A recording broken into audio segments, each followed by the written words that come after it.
बच्चों, इस वीडियो के अंतर्गत हम चालुक्य वंश के बारे में अध्ययन करेंगे।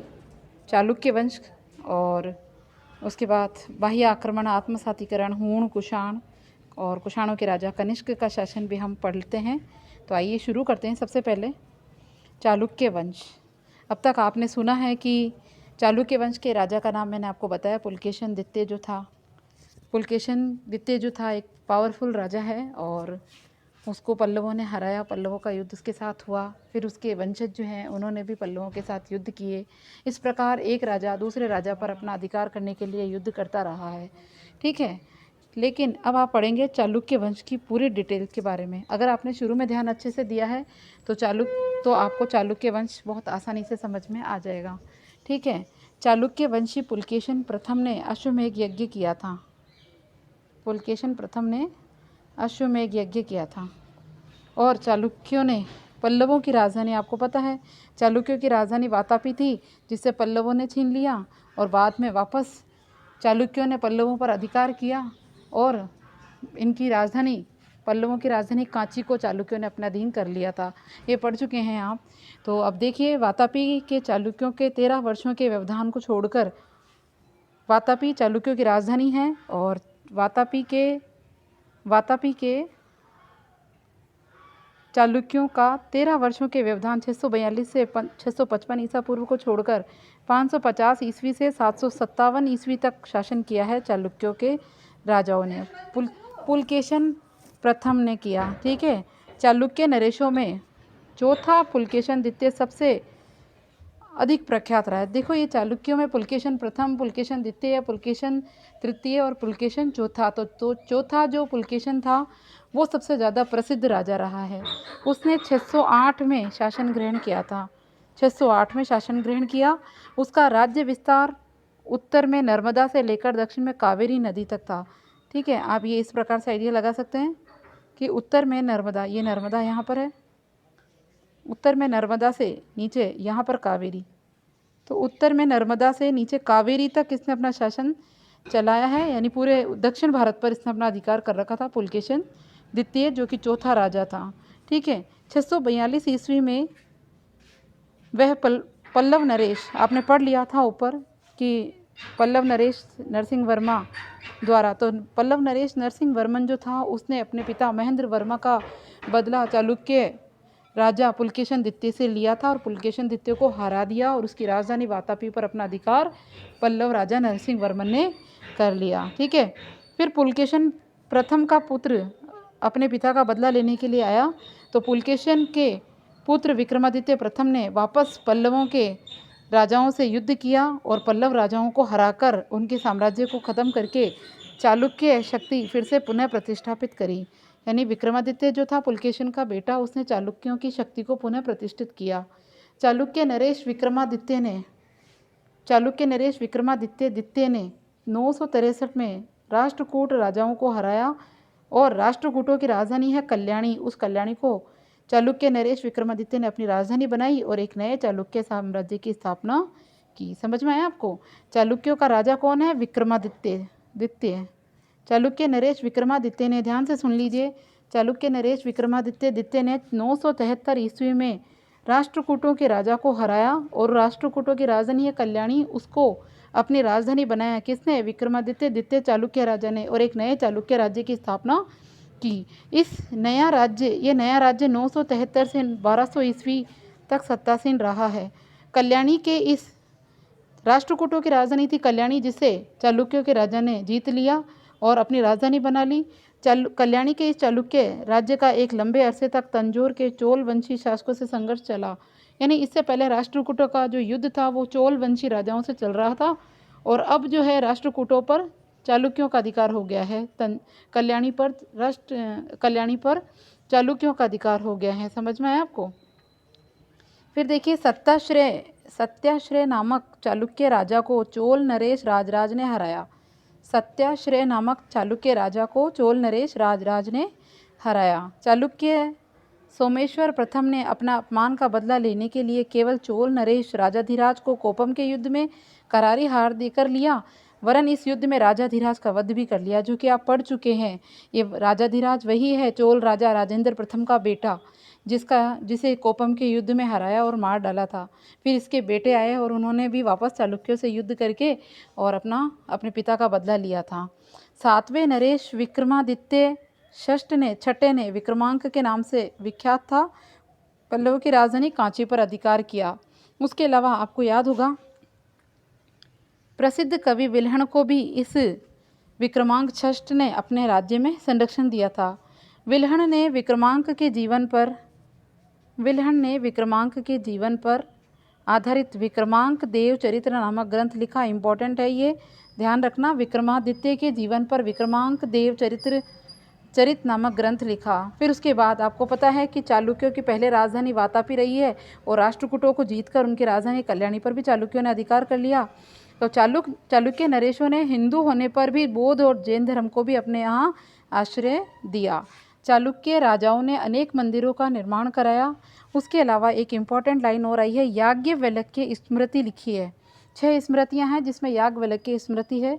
उसकी मिताक्षरा व्याख्या के प्रसिद्ध लेखक विधिवेता विज्ञानेश्वर चालुक्यों की राजधानी कल्याणी में ही रहते थे। यानी याज्ञवल्क्य स्मृति की मिताक्षरा व्याख्या के प्रसिद्ध लेखक प्रसिद्ध विधिवेता विज्ञानेश्वर, ठीक है, विधिवेता का नाम है विज्ञानेश्वर। तो ये विज्ञानेश्वर जो था ये भी प्रसिद्ध लेखक था और ये चालुक्यों की राजधानी जो कि राष्ट्रकूटों की राजधानी रह चुकी है उसको जीता है। तो चालुक्यों की नई राजधानी कल्याणी में ही ये विज्ञानेश्वर विधिवेता रहते थे। मिताक्षरा को हिंदू कानून का एक आधिकारिक ग्रंथ माना जाता है। हिंदू कानून का एक आधिकारिक ग्रंथ, एक मेन ग्रंथ माना जाता है। ठीक है, इस प्रकार आपका चालुक्य हो चुका है। फिर आता है आपका बाह्य आक्रमण या आत्मसाती आक्रमण। तो हम पढ़ेंगे शक, हूण और कुषाण। बहुत ही इंपॉर्टेंट है ये तीनों, शक, हूण और कुषाण। तो देखिए सबसे पहले शकों के बारे में पढ़ लेते हैं। मध्य एशिया की लड़ाकू जनजाति थी जिसने पश्चिमी अफगानिस्तान और बलूचिस्तान के सारे प्रदेश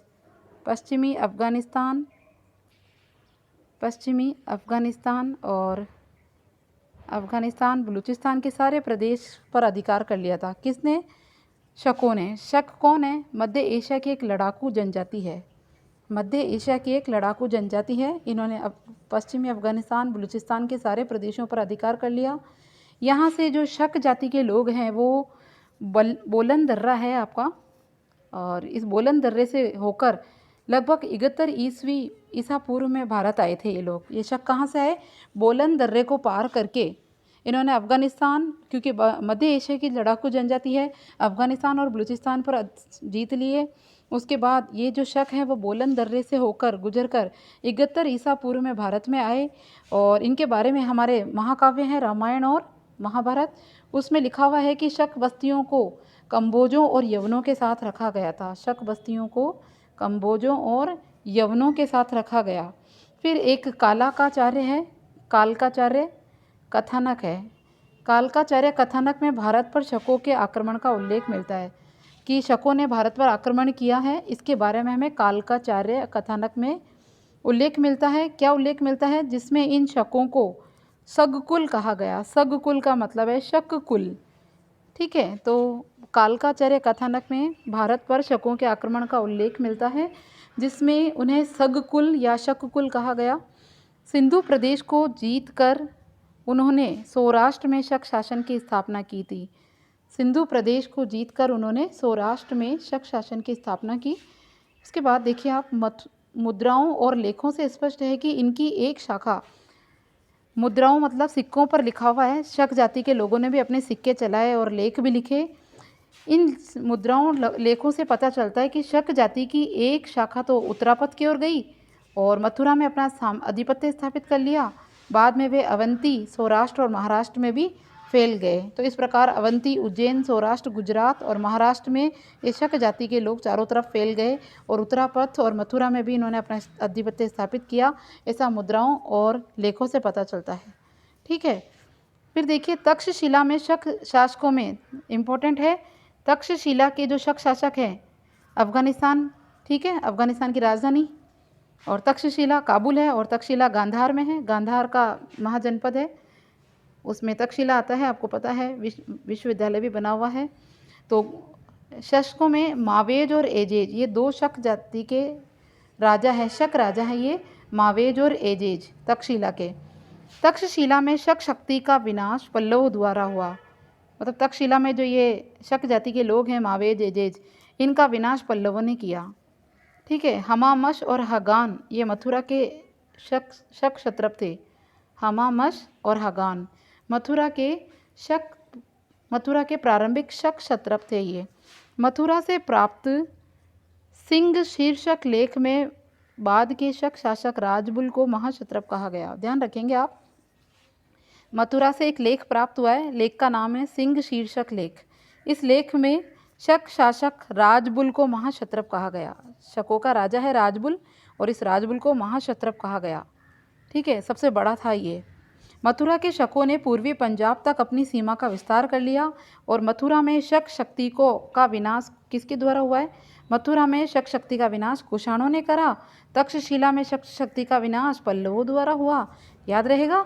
पश्चिम भारत में शकों के शहरात वंश का भूमक और नहपान दो शासक हुए। ये आपका क्वेश्चन है कि पश्चिम भारत में शकों के शहरात वंश के दो राजा हैं, भूमक और नहपान। इन शासकों ने सातवाहनों से युद्ध करके कुछ प्रदेश जीते, फिर महाराष्ट्र, काठियावाड़, गुजरात पर शासन किया। और नहपान के समय, हमने नहपान का नाम सुना है क्योंकि ये पश्चिमी भारत के अंदर था। तो नहपान के समय भारत तथा पश्चिमी देशों के बीच समृद्ध व्यापारिक संबंध बहुत अच्छे चले थे। पश्चिमी भारत के दो राजा हैं ये, भूमक और नहपान। तो इसके समय व्यापार अच्छा चलता था। ठीक है। फिर जोगलथाम्बी नामक स्थानों से मिले सिक्कों से ये प्रमाणित होता है कि नहपान गौतमी पुत्र सातकर्णी से युद्ध हारा हुआ था। जोगलथाम्बी नामक स्थान से सिक्के मिले, उसमें लिखा था कि ये जो पश्चिमी भारत में आने वाला शक जाति का नहपान है, ये गौतमी पुत्र सातवाहन वंश के राजा गौतमी पुत्र सातकर्णी से, ये नहमान जो है नहपान गौतमी पुत्र सातकर्णी से युद्ध में हारा था। फिर एक और लेख मिलता है नासिक लेख। इस नासिक लेख में लिखा हुआ है कि गौतमी पुत्र सातकर्णी को शहरात वंश का उन्मूलक कहा जाता है। यानी इसने गौतमी पुत्र सातकर्णी ने शहरात वंश का खत्म कर दिया था। शहरात वंश का उन्मूलक किसको कहा गया? गौतमी पुत्र सातकर्णी को। ऐसा नासिक उल्लेख में लिखा हुआ है। फिर उज्जैनी और काठियावाड़ के शक शासकों में, उज्जैनी और काठियावाड़ के जो शक राजा हैं उसमें चष्टन नाम के राजा का नाम आता है, जिसने उज्जैनी में शक राजवंश की स्थापना की। इस वंश के शासकों ने अपने लेखों मुद्राओं पर शक संवत का उपयोग किया। शासकों ने अपने लेखों और मुद्राओं पर शक संवत का उपयोग किया। चष्टन का नाम आपने सुना है, ये उज्जैनी और काठियावाड़ का राजा है, शक राजा। चष्टन का पोता आता है रुद्रदमन। बहुत इंपॉर्टेंट है, यहाँ से इसके बारे में शुरू हो रहा है और आपको एक इम्पॉर्टेंट क्वेश्चन मिलेगा रुद्रदामन के नाम पे। तो ध्यान रखना, ये रुद्रदामन कौन है? ये रुद्रदामन जो है वो काठियावाड़ के शक राजा चष्टन का पोता है। काठियावाड़ के राजा उज्जैनी और काठियावाड़ के राजा चष्टन का पोता है रुद्रदामन। महत्वपूर्ण राजा है ये। इसके बारे में जानकारी जूनागढ़ अभिलेख से मिलती है क्योंकि इसने सुदर्शन झील का मरम्मत करवाई है। रुद्रदामन का साम्राज्य पूर्व पश्चिम मालवा, द्वारका, जूनागढ़, साबरमती, मारवाड़, सिंधु घाटी, उत्तरी कोंकण और विंध्य पर्वत तक इसका रुद्रदामन का साम्राज्य फैला हुआ है। और रुद्रदामन ने कई मुद्राएं चलाई हैं जिसमें ये पता है कि ये चष्टन का पोता है और चष्टन का जो वंश है वो 305 ईसा में ख़त्म हो गया। तो 305 ईसा तक इनका साम्राज्य चला था, आपको ध्यान रखना है। फिर आप हूण देख लीजिए जल्दी से। हूण जो है, हूण के बारे में, ये मध्य एशिया की एक बर्बर जाति थी हूण। ठीक है, मध्य एशिया की एक बर्बर जाति थी जिसने शकों की भांति भारतवर्ष में उत्तर पश्चिम सीमा से प्रवेश किया। तो हूण कैसे आए हमारे यहाँ? उत्तर पश्चिम सीमा से आए हूण हमारे यहाँ। ठीक है। और ये दैत्य पुकारे जाते थे, दैत्य कहा जाता था, राक्षस की जैसे थे ये, अचानक से आक्रमण कर देते थे। तो सबसे ज़्यादा आपका क्वेश्चन बनता है कि किसके शासनकाल में हूणों ने आक्रमण किया? तो सर्वप्रथम 458 ईस्वी के लगभग स्कंदगुप्त के समय हूणों का आक्रमण हुआ और जिसमें उनकी पराजय हुई। हूण जो है उनको हराया किसने? स्कंदगुप्त ने हराया था। उसके बाद एक सरदार है तोरमाण नाम के सरदार ने गुप्त साम्राज्य को नष्ट भ्रष्ट किया। तोरमाण ने गुप्त साम्राज्य को नष्ट भ्रष्ट करके इस तोरमाण ने पंजाब, राजपुताना, सिंध पर अधिकार कर लिया और इस तोरमाण ने अपने आप को एक उपाधि दी, वो दी महाराजाधिराज की उपाधि। किसकी उपाधि? तोरमाण ने खुद को महाराजाधिराज की उपाधि धारण की। उसके बाद तोरमाण का पुत्र आता है, ये देखिए, पंजाब, राजपूताना, राजस्थान को कहते हैं, सिंध और मालवा पर अधिकार करके तोरमाण ने खुद को तोरमाण ने खुद को महाराजाधिराज की पदवी धारण की। और फिर तोरमाण का बेटा आता है, वो है मिहिरकुल, जिसने 510 से अपना शासन संभाला। और मिहिरकुल ने अपनी राजधानी बनाई सियालकोट। तो मिहिरकुल की राजधानी क्या है? सियालकोट। बौद्ध भिक्षुओं से मिहिरकुल को घृणा थी। बौद्ध भिक्षु जो थे वो मिहिरकुल को बिल्कुल पसंद नहीं थे। उसने क्या करा, मिहिरकुल ने इन बौद्ध भिक्षुओं के मठों को और स्तूपों को तुड़वा दिया, नष्ट करवा दिया। ठीक है, किसने? मिहिरकुल ने। तो मालवा के राजा यशोधर्मा ने इसे पराजित किया। मालवा का राजा यशोधर्मा, उसने मिहिरकुल को युद्ध में हराया और पराजित होने के बाद ये कश्मीर चला गया। कौन? मिहिरकुल कश्मीर चला गया है, यशोधर्मा ने उसे हराया और कश्मीर जाकर इसने कश्मीर में अपना राज्य कायम किया। हूणों के आक्रमण के कारण गुप्त साम्राज्य नष्ट हो गया और भारत की राजनीतिक एकता समाप्त हो गई। देश पुनः छोटे छोटे टुकड़ों में बट गया। ठीक है।